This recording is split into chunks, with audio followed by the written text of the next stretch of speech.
بسم اللہ الرحمن الرحیم رب اشرح لي صدری ويسر لي امری واحلل عقدۃ من لسانی یفقهوا قولی اللهم ارنا الحق حقا وارزقنا اتباعه وارنا الباطل باطلا وارزقنا اجتنابه اللهم انت مقصودی ورضاک مطلوبی لا الہ الا انت۔ آج کا جو ہماری کلاس کا موضوع ہے وہ عہد نامہ جدید کا جغرافیہ ہے، اور اسے یہ عہد نامہ جدید کے جغرافیہ کے ضمن کے اندر ہی انجیل نویسوں کی جغرافیائی غلطیاں بھی آ جائیں گی۔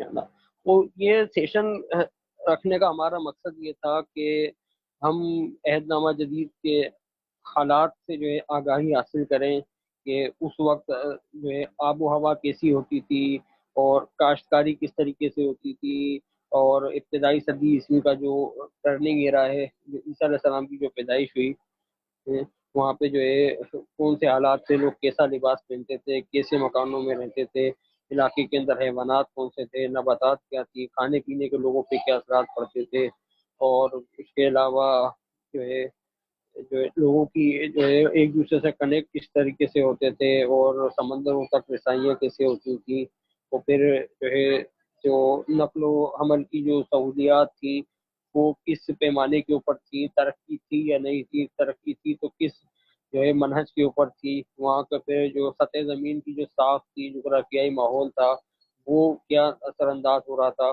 تو یہ تمام فیکٹرز ہمارے سامنے ہیں جو ہے جن کو ہم سامنے رکھتے ہوئے بائبل کے جغرافیہ کا مطالعہ کریں گے انشاءاللہ۔ تو یہ تو ایک عمومی جو فائدہ تھا اس کا۔ اب اس کا ایک اور فائدہ بھی ہے۔ اچھا، اب اس کا پہلا فائدہ تو یہ ہے کہ ہمیں اس سے یہ پتہ چلتا ہے کہ عہد نامہ جدید کو عام طور پہ کہا جاتا ہے کہ یہ خدا کا لا تبدیل اور اٹل کلام ہے جسے خدا نے اپنے ملہم افراد سے لکھوایا۔ یعنی ملہم وہ ہوتا ہے جس کے اوپر خدا نے الہام کیا ہو، اور پھر خدا سے الہام پا کر اس نے وہ ساری باتیں بطور خدا کا کلام تحریر کی ہوں۔ تو عیسائیوں کے نزدیک انجیل نویس اور عہد نامہ جدید کے مصنفین بشمول مقدس پولس یہ سارے خدا کے ملہم ہیں، جن کے اوپر خدا نے الہام کیا، اور پھر انہوں نے الہام سے پا کر یہ تمام کی تمام تحریریں لکھی، جن کو کلیسیا نے بعد میں مقدس نوشتوں کا درجہ دے کر ہمارے ہاتھ میں جو ہے پکڑا دیا۔ تو جغرافیہ پڑھنے سے ہمیں یہ پتہ چلتا ہے کہ جن لوگوں کو ملہمین کہا جاتا ہے یا باور کرایا جاتا ہے وہ یہودیت کے اوپر کتنی گرفت رکھتے تھے۔ ہم نے بارہا یہ بات کی ہے کہ عہد نامہ جدید کے اندر جتنے بھی واقعات ہیں وہ سارے گہرے یہودی پس منظر سے تعلق رکھتے ہیں۔ حضرت عیسیٰ علیہ السلام بھی یہودی تھے، ان کے شاگرد بھی یہودی تھے، جس ماحول میں رہ رہے تھے وہ یہودی تھے، جن لوگوں میں تبلیغ کر رہے تھے وہ بھی یہودی تھے، جو مقدس نوشتے وہ پڑھتے تھے وہ بھی یہودی نوشتے تھے۔ تو لہٰذا یہودیت کا اتنا گہرا رنگ ہے عہد نامہ جدید کے اوپر، نیو ٹیسٹمنٹ کے اوپر، کہ عہد نامہ جدید کو اگر یہودیت سے الگ کر کے پڑھیں نا تو پھر ساری کی ساری اس کی مشرکانہ تعبیرات نظر آتی ہیں، اور عیسیٰ علیہ السلام کا حقیقی پیغام ہمیں اس میں نظر نہیں آ سکتا۔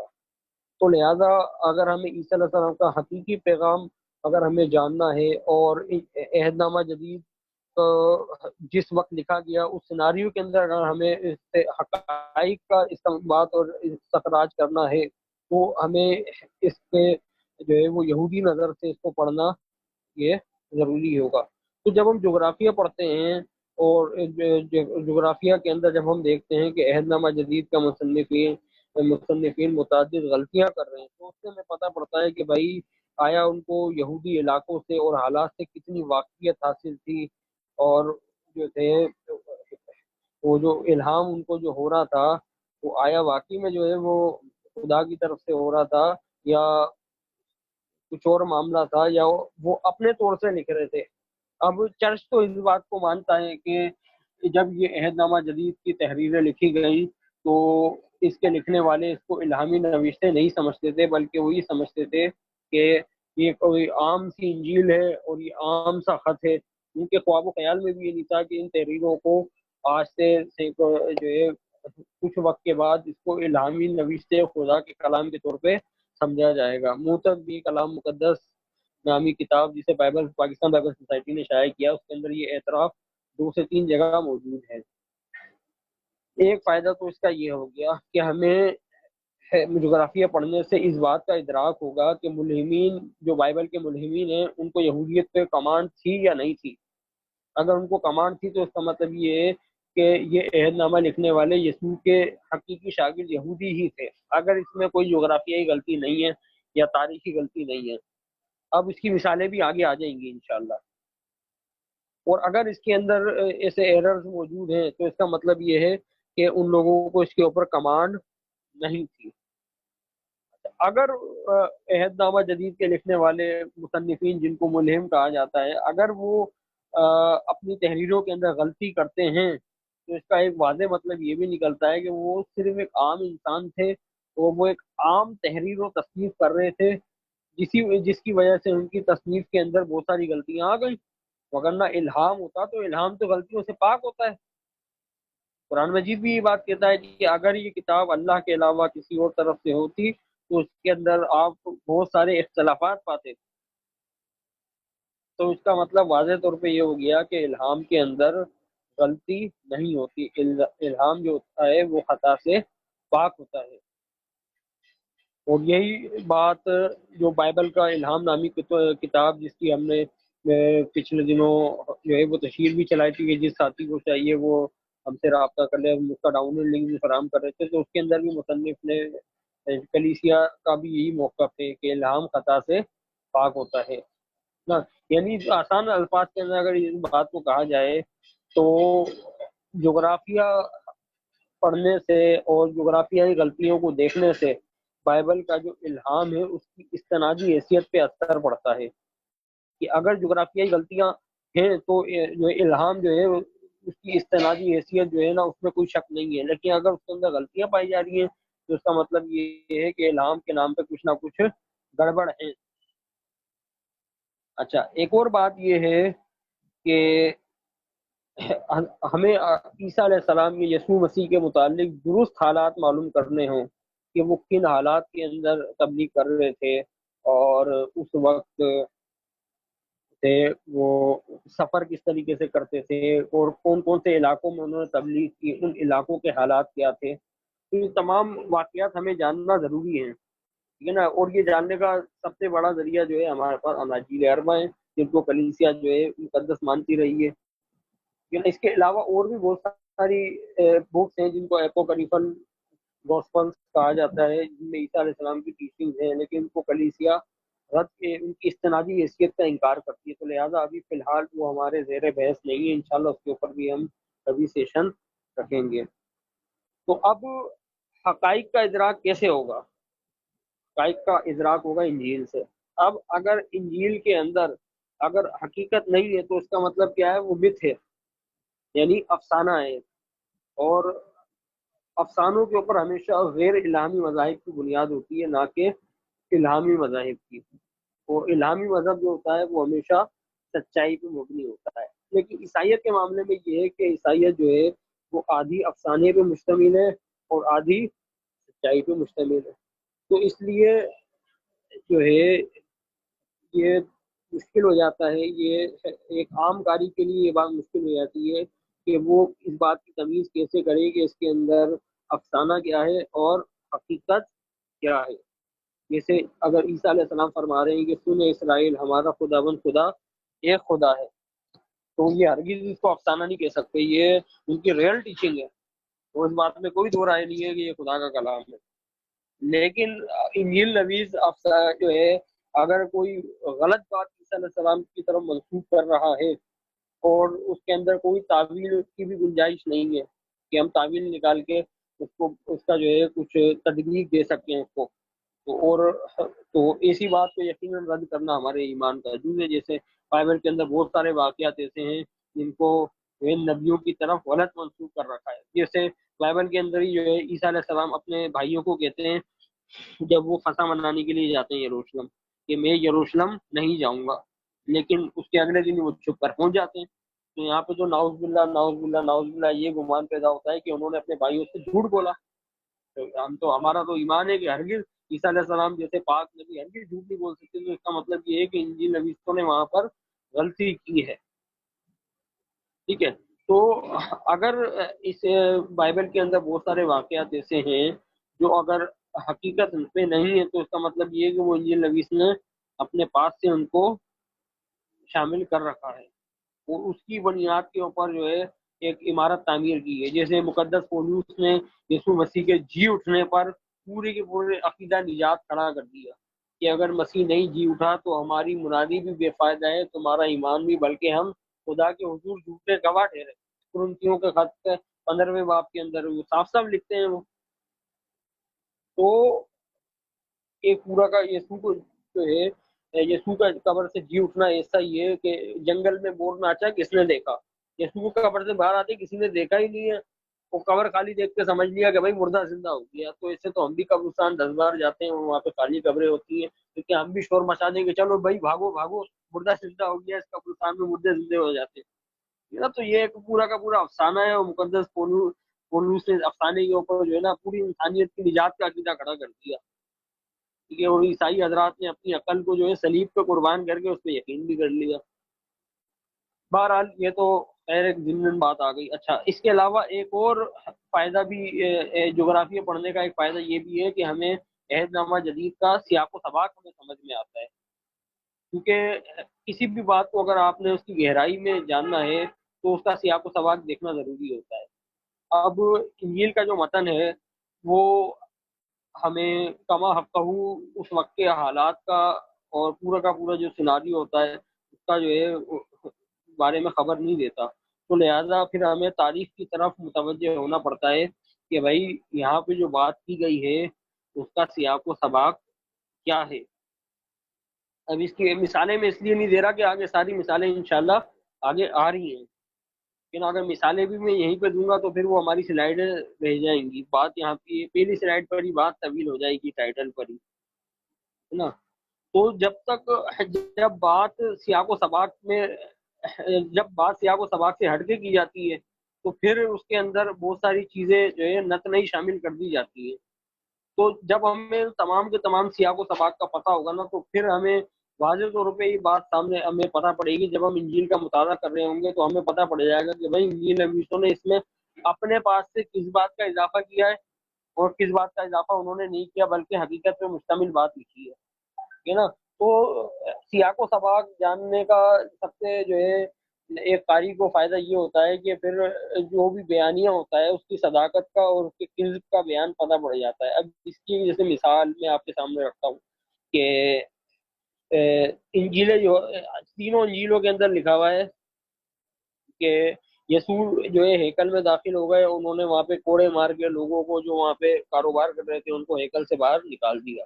اب اناجیل متوافقہ، سائنوپٹک گاسپلز، متی، لوکا اور مرکز، ان تینوں کے مطابق یہ واقعہ یسوع مسیح کے آخری زندگی کے آخری ہفتے کے اندر پیش آیا جب وہ ہیکل کے اندر داخل ہو گئے تھے. لیکن انجیل یوحنا اسی واقعے کو جو ہے بالکل شروع میں بیان کرتی ہے. تو اب اس بات کی کیا توجہ کی جائے گی؟ یعنی کچھ ساتھی شکایت کر رہے ہیں آواز نہیں آ رہی. ابو جانا بھائی آواز تو کلیئر آ رہی ہے. یہ واٹس ایپ پہ میسج آیا، آواز نہیں آ رہی. واٹس ایپ پہ الگ بات ہے، باقی یہاں پر تو تقریباً تمام شرکاء کی طرف سے اطمینان کا اظہار ہے. کوئی اچھا چلیں ٹھیک ہے، خیر ہم اپنی بات کنٹینیو کرتے ہیں. ہاں یار سارے ساتھی کہہ رہے ہیں آواز کلیئر ہے. ٹھیک ہے. اچھا جی، تو سیاق و سباق جغرافیہ جب ہم پڑھیں گے تو ہمیں عہد نامہ جدید کا سیاق و سباق کا بھی جغرافیائی سیاق و سباق کا ہمیں ادراک ہو جائے گا جب ہم عہد نامہ جدید کی تاریخیت کے اوپر انشاءاللہ سیشن رکھیں گے. وہ بھی جو ہے نا پورے ہفتے چلے گا سیشن، جو پوری کی پوری ہم تاریخی سیناریو کے اندر دیکھیں گے. تو اس کے اندر انشاءاللہ پھر آپ کو تاریخی سارا پس منظر بھی واضح ہو جائے گا. تو پھر جب آپ انجیل کو سامنے رکھ کے پڑھیں گے تو آپ کے سامنے اس کی جو ہے جغرافیہ بھی ہو گیا، جغرافیائی غلطیاں بھی ہوں گی، اس کی پوری تاریخ ہسٹری بھی ہوگی اور اس کی ہسٹوریکل مسٹیکس بھی ہوں گی. تو پھر جو ہے آپ جو ہے انشاءاللہ سچائی سے واقف ہوں گے، اور یسوع مسیح فرماتے ہیں کہ تم سچائی سے واقف رہو تو سچائی تمہیں نجات دے گی۔ تو انشاءاللہ ہم مسلمان سچائی سے واقف ہوتے رہیں گے انجیل کی، تو انشاءاللہ ہم ہی جو ہے نجات یافتہ ہوں گے۔ اچھا جی، اب جغرافیہ پڑھنے سے جو ہے لوگوں کے رہن سہن کا بھی اندازہ ہوتا ہے کہ اناجیل انجیل نویس جو واقعہ ہمیں بیان کر رہا ہے وہ یہ فلاں واقعہ فلاں مہینے یا فلاں موسم میں پیش آیا، اور اس وقت جو ہے صورتحال کیا تھی، وہاں کی سیاسی صورتحال کیا تھی، یا وہاں کا جو ہے موسمی صورتحال کیا تھی۔ تو اب انجیل نبی جو ہے وہاں کے موسم کے بارے میں جو ہے درست بات کر رہا ہے یا وہ خلاف حقیقت بات کر رہا ہے۔ اب اس کی ایک چھوٹی سی مثال ہے، جیسے عیسائی جو ہے صدیوں سے، 2000 سال تو میں نہیں کہوں گا، صدیوں سے یہ کرسمس کو جو ہے سردیوں کے مہینے میں مناتے آ رہے ہیں، ٹھیک ہے۔ اب لیکن فلسطین کے اندر جو دسمبر کا مہینہ ہوتا ہے وہ سخت ترین سردیوں کا ہوتا ہے، جبکہ انجیل کے اندر لکھا ہے، متی کی انجیل میں، کہ جب یسوع کی پیدائش ہوئی تو فرشتے، اور سوری فرشتے نہیں، تو جو چرواہے تھے وہ چرواہے اپنی بھیڑوں کو لے کے رات کے وقت جو ہے وہ آسمان کے تلے نکلے ہوئے تھے۔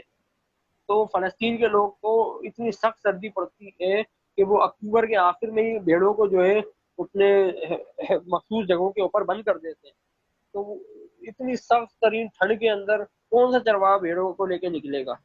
تو اس کا مطلب یہ ہے کہ یہاں پہ پھر دو تعویلات ہو سکتی ہے۔ ایک تو یہ کہ انجیل نویس نے بالکل صحیح واقعہ نقل کیا ہے، لیکن عیسائیوں نے انجیل نویس کے خلاف دسمبر کے اندر جو ہے کرسمس منانا شروع کر دیا، جو کہ ایک مشرکوں کا طریقہ کار تھا، مشرکانہ رسم ہے۔ کرسمس پہ بھی انشاءاللہ ہمیں سیشن رکھیں گے۔ تو اب آپ یہ دیکھیں، اب دوسری تعویل اس کی یہ ہو سکتی ہے کہ انجیل نویس کی مراد بھی یہی ہو، لیکن ہمیں انجیل میں ایسا کوئی ثبوت ملتا نہیں ہے کہ انجیل نویس یہاں پہ دسمبر کے مہینے کی بات کر رہا ہے۔ تو لہذا انجیل سے پتہ پڑتا ہے کہ عیسیٰ علیہ السلام کی پیدائش ایسے وقت کے اندر ہوئی جب گرمیوں کا موسم تھا، اور گرمیوں کے موسم میں جو ہے وہ چرواہے راتوں کو بھیڑوں کو لے کر نکل جاتے ہیں۔ قرآن پاک کا بیان بھی یہی ہے کہ جب عیسیٰ علیہ السلام کی پیدائش ہوئی تو اس وقت کھجوریں پک کے تیار ہو چکی تھی، اور ہمارے کچھ پاکستانی مسیحی ہیں جو خود کو جوش کرسچن کہتے ہیں اور مسیحانت یہودی کہتے ہیں خود کو، تو وہ بھی یہ کہتے ہیں کہ عیسیٰ علیہ السلام کی جو پیدائش ہوئی ہے وہ گرمیوں کے مہینے 15 تشرے کو ہوئی ہے، جو یہودی مہینہ تھا تشرے، اس کی 15 تاریخ کو جب عید قیام منائی جاتی تھی۔ ابھی عید قیام کون سی بلا کا نام ہے یہ آگے ہم انشاءاللہ اس میں پڑھ لیں گے، ٹھیک ہے۔ تو اب جب ہم جغرافیہ پڑھیں گے تو ہمیں پتہ پڑ جائے، ہمیں یہ بات پتہ پڑے گی کہ بھائی سردیوں کا موسم ہوتا تھا جو ہے بڑا سخت ہوتا تھا، گرمیوں کا موسم بڑا گرم ہوتا تھا۔ تو پھر جب آپ انجیل پڑھیں گے تو آپ کو سامنے پہلی فرصت میں سوال اٹھے گا کہ بھائی جب اتنی سردی پڑ رہی تھی تو چرواہے کیسے اپنی بھیڑوں کو لے کے باہر نکل گئے، ہے نا؟ اسی طریقے سے جو ہے انجیل نبی سے ہمیں یہ بتاتا ہے کہ عیسیٰ علیہ السلام کی جب پیدائش ہوئی تو اس وقت مردم شماری ہو رہی تھی، اور ہر آدمی جو ہے اپنے آبا و اجداد کے قصبے کے اندر جا کر اپنے باپ دادا کے علاقے میں جا کے اپنا نام اندراج کروا رہا تھا۔ اب یہ جو اسم نویسی تھی یا مردم شماری جو تھی یہ رومیوں نے ٹیکس جمع کرنے کے لیے کروائی تھی، تو ٹیکس جمع کرنے کی ضرورت ہی نہیں تھی۔ وہ یوسف جو عیسیٰ علیہ السلام کا جو باپ تھا یوسف نجار، جو انجیل جس کو عیسیٰ علیہ السلام کا باپ کہہ کے پیش کرتی ہے، تو وہ اپنے علاقے کے اندر بھی جا کے جو ہے وہ اپنے گوشوارے جمع کرا سکتا تھا۔ وہ تو بیچارہ بڑا ہی آدمی تھا، غریب آدمی تھا، لکڑیاں کاٹ کے اور اس کے جو ہے وہ مختلف چیزیں بنا کے وہ اپنا پیٹ بھرتا تھا، تو اس کے پاس کسی کون سی جائیداد تھی کہ وہ اپنا علاقہ چھوڑ کے اتنی دور سفر کر، سردیوں کے اندر مارا مارا پھرتے ہوئے جو ہے وہ اپنے اندراج کروانے کے لیے جائے۔ وہ تو بیچارہ غریب آدمی تھا، جبکہ اسم نبیسی جو تھی یہ تو امیروں کے لیے تھی۔ تو اس کا مطلب یہ ہے کہ انجیل نبی جو ہے وہ بالکل حقیقت کے خلاف جو ہے بیان دے رہا ہے۔ خیر یہ تو ایک تاریخی جو ہے اس کی تاریخی غلطی آ جاتی ہے، تو تاریخ کے سیشن میں انشاءاللہ اس کو تفصیل سے ڈسکس کریں گے، ابھی ذہن میں آئی تو میں نے آپ کے سامنے رکھ دی۔ اب ان ساری باتوں کو سامنے رکھ کر ذہن میں یہ سوال پیدا ہوتا ہے کہ بھائی جو کتاب اتنی چھوٹی چھوٹی باتیں درست نہیں بتا سکتی تو وہ بڑی بڑی باتیں، نجات کی باتیں کیسے درست بتا سکتی ہے؟ تو لہذا اس جغرافیہ کا تعلق الہام کی استنادی حیثیت کے ساتھ اعتقادی حیثیت سے بھی جڑ جاتا ہے کہ یہ کلام پڑھنے سے جو عقیدے ہمارے دماغ میں پیدا ہوتے ہیں تو وہ کیا واقعی میں الہام کے نتیجے میں پیدا ہو رہے ہیں یا وہ کہیں اور سے آ رہے ہیں؟ امید ہے کہ ساتھیوں کو یہ ساری بات کلیئر ہو گئی ہوگی۔ تو یہ بات بتانا اس لیے بھی ضروری تھا کہ جغرافیہ کا یہ دلچسپ موضوع تو ہے لیکن یہ تھوڑا سا خشک موضوع بھی ہے، تو لہٰذا اس کی اہمیت دینے کا مقصد یہ تھا کہ ہم نے جو اس کو اتنا ڈیلے کیا اس سیشن کو اور اس کے اوپر اتنی محنت کی، تو اس کے پیچھے یہ تمام کے تمام کازز تھے جو میں نے آپ کے سامنے پیش کیے ہیں، نہ کہ ہم اس وجہ سے یہ ہم نے یہ سیشن رکھا ہے تاکہ آپ اور بہنوں کے سامنے ہم یہ تمام باتیں جو ہے واضح کر کے رکھ سکیں، تاکہ جب آپ انجیل کو اٹھائیں تو آپ کو جو ہے کسی قسم کا انشاءاللہ مغالطہ یا کسی قسم کی غلطی نہیں ہو، بلکہ حقائق آپ کے سامنے آئینے کی طرح روشن ہو جائے۔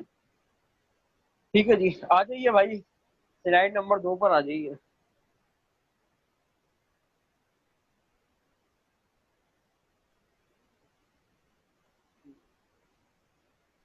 ارض مقدس فلسطین کا نقشہ، یہ نقشہ عیسیٰ علیہ السلام کے وقت کے فلسطین کا ہے، اور جن بھائیوں کے بہنوں کے پاس بائبل ہے تو یہ بائبل کے پیچھے عموماً چھپا ہوا ہوتا ہے یہ نقشہ، تو وہ اپنی بائبل کے اندر دیکھ لیں، اور جن بھائیوں اور بہنوں کے پاس بائبل ہے تو وہ نقشہ گول کے رکھیں گے، کیونکہ بار بار اس میں جگہ جگہ نقشے آئیں گے، تو آپ اسی نقشے کے اندر نشان لگائیے گا۔ ویسے حوالہ جات بھی ہیں اس کے اندر، اور جو نشان لگانا نہیں چاہتے تو جب یہ سیشن ختم ہو جائے گا تو سیشن ختم ہونے کے کچھ دن کے بعد پھر یہ سلائیڈیں ساری کی ساری جو ہے ہم آپ کو دے دیں گے۔ سیشن ختم ہوتے ہی نہیں دیں گے، کیونکہ کچھ ساتھی یہ ہوتے ہیں وہ سمجھتے ہیں کہ ہمیں سلائیڈ مل گئی نا بس ہم علامۃ الدہر والقہر بن گئے، تو لہٰذا ہمیں جو ہے سیشن اٹینڈ کرنے کی ضرورت نہیں ہے۔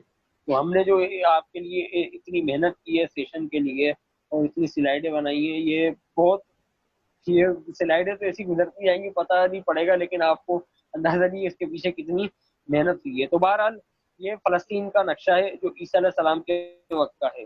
تو اس نقشے کو جب ہم اوپر سے نیچے کی طرف دیکھتے ہیں تو میں تھوڑی سی اس کی ہلکی پھلکی وضاحت کر دوں۔ یہ اوپر کا جو علاقہ ہے یہ شمالی فلسطین کا علاقہ ہے، اور نچلا علاقہ جو ہے یہ جنوبی فلسطین کا علاقہ ہے۔ تو یہ گلیل کا جو علاقہ آپ یہ دیکھیں، چھوٹی سی یہ جھیل بنی ہوئی ہے اس میں شروع میں، جس میں یہ ایک باکس بھی بنا ہوا ہے، تو یہ گلیل کا علاقہ جو ہے یہ شمالی فلسطین میں آتا ہے، اور یروشلم کا علاقہ یہ جنوبی فلسطین کے اندر آتا ہے۔ تو بیچ میں سامریہ کا علاقہ ہے۔ اب یہ سامریہ کا علاقہ کیا تھا، وہاں کے حالات کیا تھے، سلطنت تھی وہ اسرائیل کہلائی۔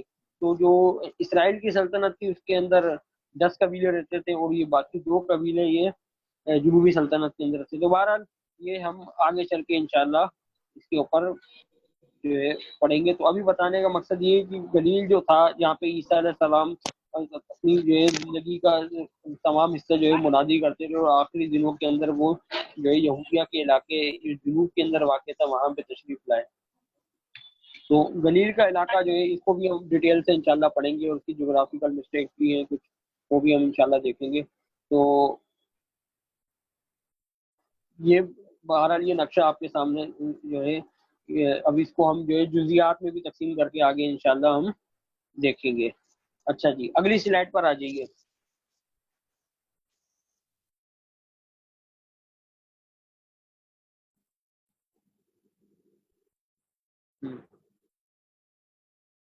اب یہ دیکھیں فلسطین کی جو ہے 5 خطوں میں تقسیم ہے۔ اب جو ہم نے اوپر نقشہ دیکھا تھا یہ اس کا انہوں نے ایک سائیڈ ویو ہمارے سامنے رکھا، یہ کمپیوٹر سے بنی ہوئی تصویر ہے، یہ اٹلس بائبل امریکہ سے شائع ہونے والی اٹلس بائبل سے ہم نے یہ تصویر لی ہے۔ تو بلکہ یہ آپ کو چلیں، ہاں جو پہلا حصہ جو ہے یہ ہے ساحلی پٹی۔ تو ساحلی علاقے کے اندر جو بحر روم ہے، میڈیٹیرین سی، اس کے ساتھ کی جتنے بھی علاقے واقع ہیں یہ پورے کی پوری فلسطین کی جو ہے یہ ساحلی پٹی جا رہی ہے پوری کی پوری۔ پھر یہ جو سینٹرل ماؤنٹین رینج ہے یہاں سے جو پہاڑی سلسلہ شروع ہوتا ہے ہبرون سے، جہاں پہ اس کے قریب ہی یروشلم واقع ہے، تو یہ یروشلم سے پہاڑیوں کا جو سلسلہ شروع ہوتا ہے یہ سلسلہ شروع ہوتے ہوتے ہوتے یہ اپر گلیل تک پہنچ جاتا ہے۔ اس کے بعد پھر ہم جب نیچے کی طرف آتے ہیں تو پھر یہ رفٹ ویلے ہے، یہ شگاف دار گھاٹیاں ہیں، اور یہ سطح سمندر سے جو ہے کافی نیچے کا ایریا ہے۔ تو یہاں پر بحر مردار واقع ہے، جو دنیا کا جو ہے ایک ایسا سمندر ہے جس کے اندر کوئی بھی جاندار مخلوق نہیں پائی جاتی۔ تو روایات کے مطابق نبی صلی اللہ علیہ وسلم کی بستی یہاں پر آباد تھی کسی دور میں، بہرحال یہ روایات ہی ہیں۔ تو یہ علاقہ جو ہے یہاں پہ بحر مردار ہے۔ اس کے بعد پھر بحر مردار سے یہ ختم ہوتا ہے، پھر دریائے یردن اس کے اندر گرتا ہے، پھر دریائے یردن کے ساتھ چلتے چلتے یہ دریائے یرموک نکلتا ہے، پھر یہ جو ہے گلیل کے جھیل کے اندر جا کے یہ مل جاتا ہے۔ تو یہ پوری کی پوری جو ہے نا شگاف دار چٹانوں کا علاقہ ہے، جو چولہے کی چٹانیں ہوتی ہیں ویسی چٹانیں ہیں ساری کی ساری۔ تو اس کی تصویریں آگے انشاءاللہ آ رہی ہیں۔ اس کے بعد پھر دوبارہ پہاڑی ماؤنٹین رینج شروع ہوتی ہے۔ تو یہ جو ماؤنٹین رینج ہے یہ یردن کے پار کی پہاڑی سلسلہ ہے کہ نا۔ یہ پہاڑی سلسلہ بھی شروع ہوتا ہے پیریا کے نبتیا کے علاقے سے، دریائے یردن، اور یہ فلدلفیا اور گراسا سے ہوتا ہوا یہ بھی جو ہے باطانیہ تک اور اتوریا اور ابلینا تک چلے جاتا ہے یہ پورا کا پورا سلسلہ۔ اس کے بعد پھر شروع ہو جاتا ہے مشرقی صحرا۔ اچھا، فلسطین کا جو علاقہ ہے یہ مشرق سے بھی یہ صحرا میں گھرا ہوا ہے، اور یہ جنوب کی طرف بھی اس میں صحرا ہی واقع ہے۔ تو یہ اب بلکہ اگلے نقشے کے اندر یہ آ جائے گا آپ کو انشاءاللہ سمجھ، اگلے نقشے میں آ جائیے۔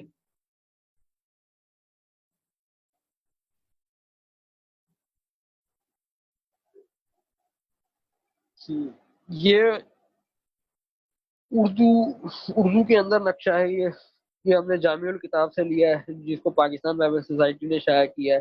تو اس کے اندر دیکھیں یہ بحر روم ہے، بحر روم کے ساتھ یہ جو سیرا میدانی علاقہ چلا جا رہا ہے، یہ یافا، غزہ وغیرہ، کوہ کرمل وغیرہ، یہ سارے کے سارے یہیں پر اسی پٹی کے اندر آ جاتے ہیں، جو ہے ساحلی میدانی علاقہ ہے سارا۔ اس کے بعد پھر یہ پہاڑی علاقہ شروع ہو جاتا ہے۔ پھر اچھا یہ جو جنوب کی طرف جو ہے یہ آپ یہ دیکھیں، یہ صحرا نیچے کی طرف آپ دیکھیں گے تو آپ کو صحرا لکھا ہوا نظر آ جائے گا۔ پھر سارا کا سارا جو ہے صحرا ہے۔ پھر صحرا سے اوپر کی طرف آتے ہیں تو پھر یہ جو یروشلم، یہ پہاڑی علاقہ جو لکھا ہوا ہے، یروشلم بھی ادھر واقع ہے۔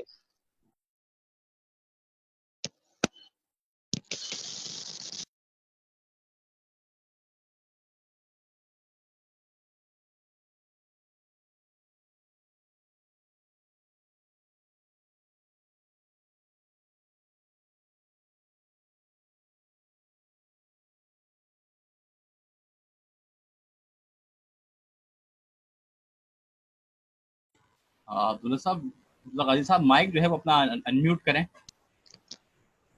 یہ جی کیا جی، ہو گیا تھا بیچ میں؟ اس میں آواز ساتھی ایک دم مائک جب آن ہوئے تو میں سب کے آف کر رہا تھا تو آپ کا بھی آف ہو گیا تھا۔ آواز آ رہی ہے؟ جی جی، ہاں کلیئر آ رہی ہے آواز، آپ کنٹینیو کریں۔ ہاں، تو یدی آپ اس کو سلائڈ کو پورے اس کے اوپر لے کر آ جائیں نا، فل ویو کر لیجئے۔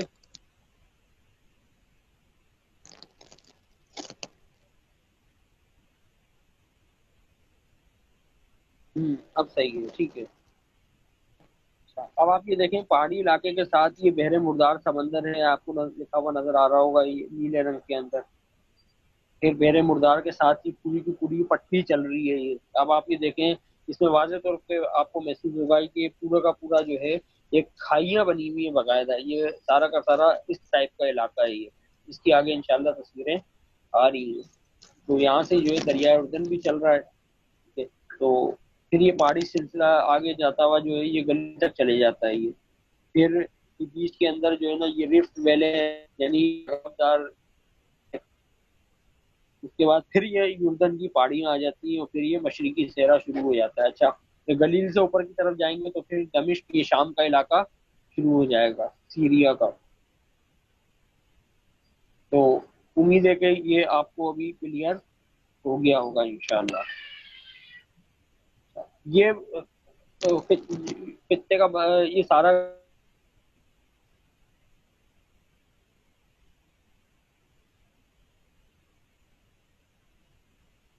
وادی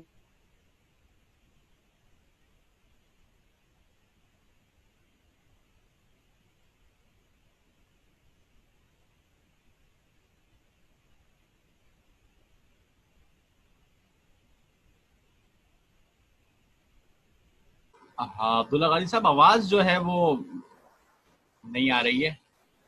آپ کا مائک آن ہے لیکن آواز نہیں آ رہی ہے عبداللہ غازی صاحب.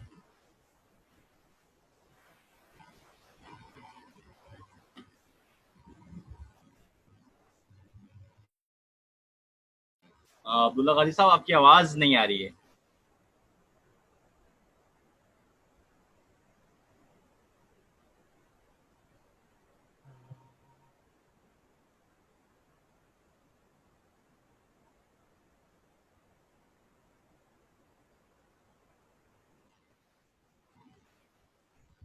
عبداللہ غازی صاحب کا آئی تھنک انٹرنیٹ کا مسئلہ ہے، وہ گروپ لیفٹ بھی کر گئے. ہاں آگے بھائی، یہ کہاں تک بات ہو گئی تھی؟ ہیلو. جی اوپر دمشق کا علاقہ آ جاتا ہے. اچھا ٹھیک ہے، ہاں جی. تو یہ اوپر طرف یہ دمشق کا علاقہ ہے. تو ہم اس کے اندر جو ڈسکشن کریں گے، یہ پہاڑی علاقہ جو ہے ہمارا زیادہ تر پہاڑی علاقہ زیر بحث رہے گا. اور یہ جو بحر مردار کی جو وادی کا علاقہ جو چل رہا ہے، یہ ہمارے زیر بحث رہے گا. اور یہ یوردن کی پہاڑی کا جو علاقہ ہے، یہاں پہ کچھ واقعات یہاں پہ بھی ہوئے ہیں نامہ جدید کے، تو وہ بھی ہم انشاءاللہ ڈسکس کریں گے. اچھا جی، اب آ جائیے اگلی سلائڈ پر.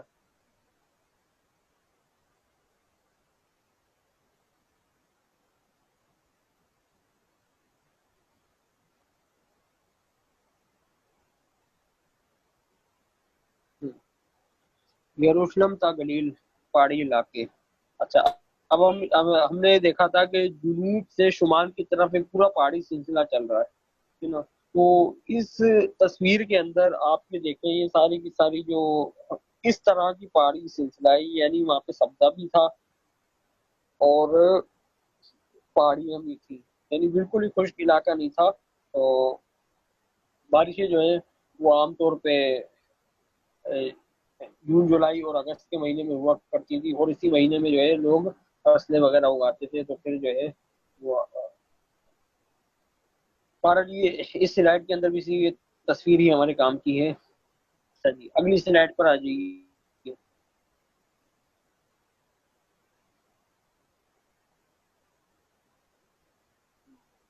بحر مردار کا مشرقی علاقہ.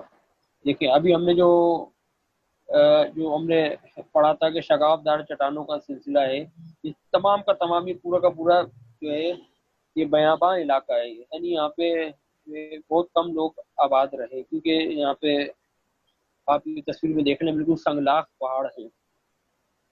تو یہ بحر مردار کے مشرق کی طرف علاقہ واقع تھا. اور جو ابتدائی صدی عیسوی کے اندر جو حریت پسند تھے، جو رومیوں کے خلاف جو یہودی لڑ رہے تھے، تو وہ جب رومیوں کے خلاف کاروائیاں کرتے تھے تو وہ ایسے ہی بیاباں علاقوں کے اندر چھپ جایا کرتے تھے. تو انجیل کے اندر بھی اور یہودیوں کا ایک بہت بڑا فرقہ تھا اسینی، وہ بھی ایسے ہی بیاباں کے اندر آباد تھے. اور حضرت یحییٰ علیہ السلام کا تعلق بھی اس سے بتایا جاتا ہے، جن کا انجیل کے اندر نام یوحنا استباغی ہے. تو انجیل میں بھی لکھا ہے کہ یوحنا استباغی سے یہ پوچھا جاتا ہے کہ بھئی آپ کون ہیں؟ تو وہ فرماتے ہیں کہ میں بیاباں میں پکارنے والے کی آواز ہوں کہ خداوند کی راہ تیار کرو. تو در حقیقت بہت سارے یہودی جو تھے، جو حریت پسند تھے، ان کی اکثریت جو تھی وہ ایسے ہی بیاباں علاقوں کے اندر آباد تھی. اب یہ دریائے ارنون بھی یہاں پہ بہہ رہا تھا، تو اس لیے ان کو یہاں پہ پانی کا اور خوراک کا بھی زیادہ مسئلہ نہیں ہوا کرتا تھا. یہ اپنے جانور وغیرہ بھی لے آئے کرتے تھے، لیکن رومی فوجیں ان کے پیچھے لگی رہتی تھی. بہرحال اگلے علاقے، اگلی سلائڈ پر آ جائیے.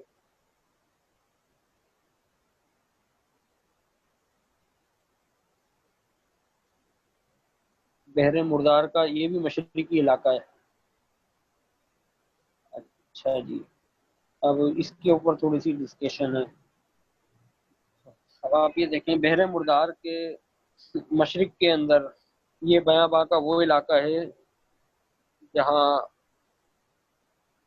عیسیٰ علیہ السلام کی جو ہے وہ شیطان ان کو اس علاقے میں لے گیا تھا، اور وہاں پہ اس نے ان کی آزمائش کی، وہ جو مختلف قسم کے سوالات اس نے کیے، اور پھر جو ہے وہ ایک اونچے پہاڑ پر لے گیا اور اس کو جو ہے یسوع مسیح کو جو ہے اس نے دنیا کی تمام سلطنتیں دکھائیں. تو وہ پورا کا پورا انجیل کے اندر واقعہ موجود ہے. تو بائبل کے جغرافیہ کے مطابق بائبل میں کوئی اتنا بڑا پہاڑ ہی نہیں ہے کہ وہاں سے جو ہے تمام دنیا کی سلطنتیں نظر آ جائیں. تو اب عیسائی بتا دیں کہ بھائی جو ہے اس علاقے کے اندر ایسا کون سا پہاڑ ہے جس کے اوپر چڑھ کے چلیں. ہم پوری دنیا کی بات نہیں کر رہے، وہاں صرف فلسطین کی جو ہے وہ تمام سلطنتیں نظر آ جائیں، یہ جتنا بھی علاقہ تھا فلسطین کا، تو عیسائی دکھاتے ہیں. اور اسی واقعے کو بنیاد بنا کے جو عیسائی پادری تھے انہوں نے یہ نظریہ نکالا تھا کہ بھائی زمین جو ہے نا چپٹی ہے. تو زمین چپٹی اس لیے کہ اگر زمین جو ہے گول ہوگی تو یسوع کو ایک جگہ کھڑے ہو کر جو ہے دنیا کی تمام سلطنتیں کہاں سے نظر آ جائیں گی. ہاں، اور اگر زمین جو ہے بالکل چپٹی ہوتی تو تمام چیزیں سلطنتیں جو ہیں وہ یسوع کے سامنے جو ہے ہو جاتی ہیں. یسوع پہاڑ کے اوپر کھڑے ہو کے سب کچھ دیکھ لیتا دور دور تک زمین کی سلطنت سے. تو اس کا مطلب یہ ہے کہ زمین چپٹی ہے. تو پادری جو ہے عرصہ دراز تک جو ہے اس سے جو ہے یہ استدلال کرتے رہے اس واقعے سے کہ بھائی جو ہے زمین چپٹی ہے. اب زمین کے چپٹا ہونے یا گول ہونے سے انسان کی نجات کا کوئی تعلق نہیں ہے. ٹھیک ہے، اگر زمین گول ہے تو بھی اللہ ہم سے نہیں پوچھے گا یا عیسائیوں سے نہیں پوچھے گا، اور زمین چپٹی ہے تو بھی ان سے نہیں پوچھے گا. تو لہٰذا ہم ان پہ جو ہے اس حوالے سے کرٹک نہیں کر سکتے کہ زمین جو ہے وہ گول ہے یا چپٹی ہے، کیونکہ ہم نے خود بھی نہیں دیکھا نا کہ زمین گول ہے یا چپٹی ہے. ہم نے اس کا ایکسپیرینس تو کیا نہیں ہے، تو ہم کیسے کہیں گے؟ تو ایک سائنٹیفک اسٹیٹمنٹ ہے، اور سائنٹیفک اسٹیٹمنٹ جو ہے نا وہ وقت کے ساتھ ساتھ چینج ہوتی رہتی ہیں. تو بہرحال یہ عیسائیوں کے فیور کی بات نہیں ہے، لیکن میں نے آپ کے سامنے ایک بات رکھی ہے. اچھا، تو یہی جو بیابا کا علاقہ تھا، اسی علاقے کے اندر یہودیوں کا ایک اسینی فرقہ بھی آباد تھا. اب یہ اسینیوں کے اوپر ایک تھوڑا سا بنیادی تعارف کرا دوں ان کا آپ کو، پھر جب ہم یہودی جو فلسطین میں رہنے والے یہودیوں کے حالات پڑھیں گے تو اس کے اندر یہ تفصیل سے اسینی ڈسکس ہو جائیں گے. یہ اسینی جو تھے انہوں نے خود کو عام یہودیوں سے الگ کر لیا تھا، اور یہ تقریباً عیسیٰ علیہ السلام سے 100 قبل مسیح یا 120 قبل مسیح کے اندر جو ہشمونی بادشاہ تھا یوحنا ہریتانس، اس کے دور میں ایسا ہوا تھا.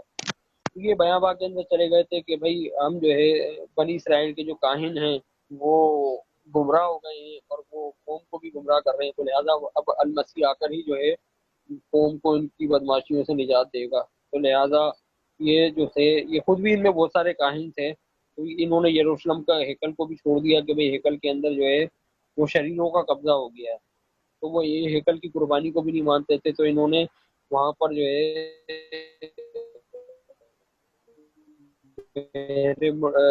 عمران کے وغیرہ بھی کرتے تھے، ہڈیاں بھی وہاں سے جو ہے دریافت ہوئی ہیں.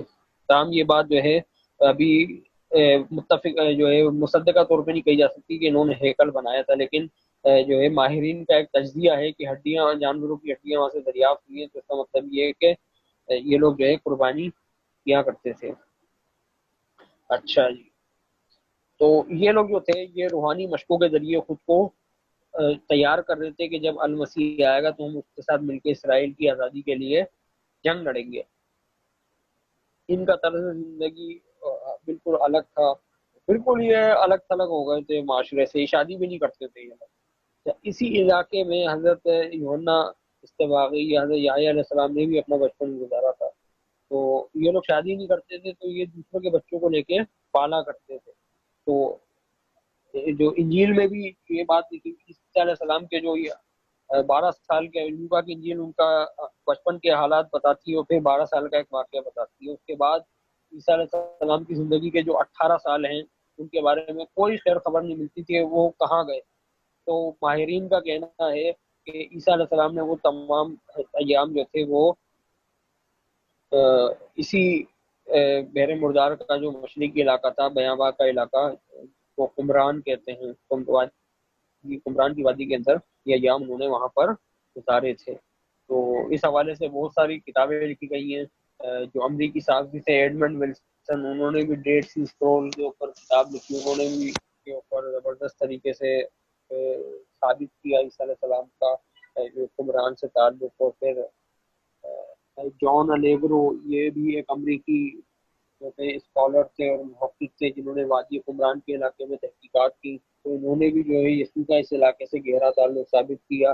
اسی طریقے سے سڈنی یونیورسٹی کی الہیات کی پروفیسر ڈاکٹر باربرا تھیرنگ یہ خود فلسطین گئیں سڈنی سے، اور انہوں نے متعدد بار فلسطین کے سفر کی، اور 20 سال تک یہ اس علاقے کے اندر جو ہے انہوں نے اپنا بہت بڑا زندگی کا وقت گزارا، اور انہوں نے باقاعدہ پیمائشیں کی جا جا کر ان علاقوں کی اپنے ہاتھوں سے۔ پھر 20 سالہ مطالعے کا نچوڑ انہوں نے کتاب لکھی جیزس دی مین، اور اس کتاب کے اندر انہوں نے عیسیٰ علیہ السلام کی زندگی کا جو ہے نا ٹھوس ثبوت فراہم کیے کہ عیسیٰ علیہ السلام جو تھے وہ اسینی فرد تھے، اور انہوں نے عیسیٰ علیہ السلام نے یوحنا استباغی نے اپنے بچپن کا حصہ ان کے پاس گزارا تھا، اور انہوں نے باقاعدہ عیسیٰ علیہ السلام کی زندگی کے جو دستیاب ریکارڈ ہے، جس کے بارے میں ہم نے پہلے بھی بات کی تھی کہ جو مشکل 50 سے 60 دن کا بنتا ہے، انہوں نے باقاعدہ ڈے بائی ڈے اپنی کتاب کے اندر کلیکٹ کیا۔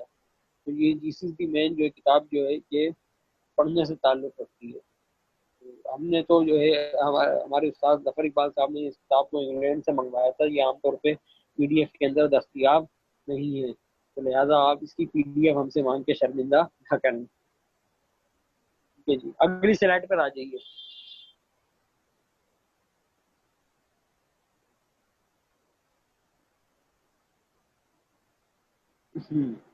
حریت پسندوں کی آماج گاہیں یعنی پناہ گاہیں۔ فلسطین کا ایک وسیع علاقہ اس جیسے بیاباں پہ مشتمل ہے جہاں پہلی صدی عیسوی میں یہودی حریت پسندوں نے اپنے ٹھکانے بنا رکھے تھے۔ آپ یہ دیکھیں کہ کتنا یہ عجیب و غریب چٹیل علاقہ ہے، یہ ساری چونے کی چٹانیں ہیں یہ، اور یہ جا بجا جو ہے فلسطین کے اندر پائی جاتی ہیں۔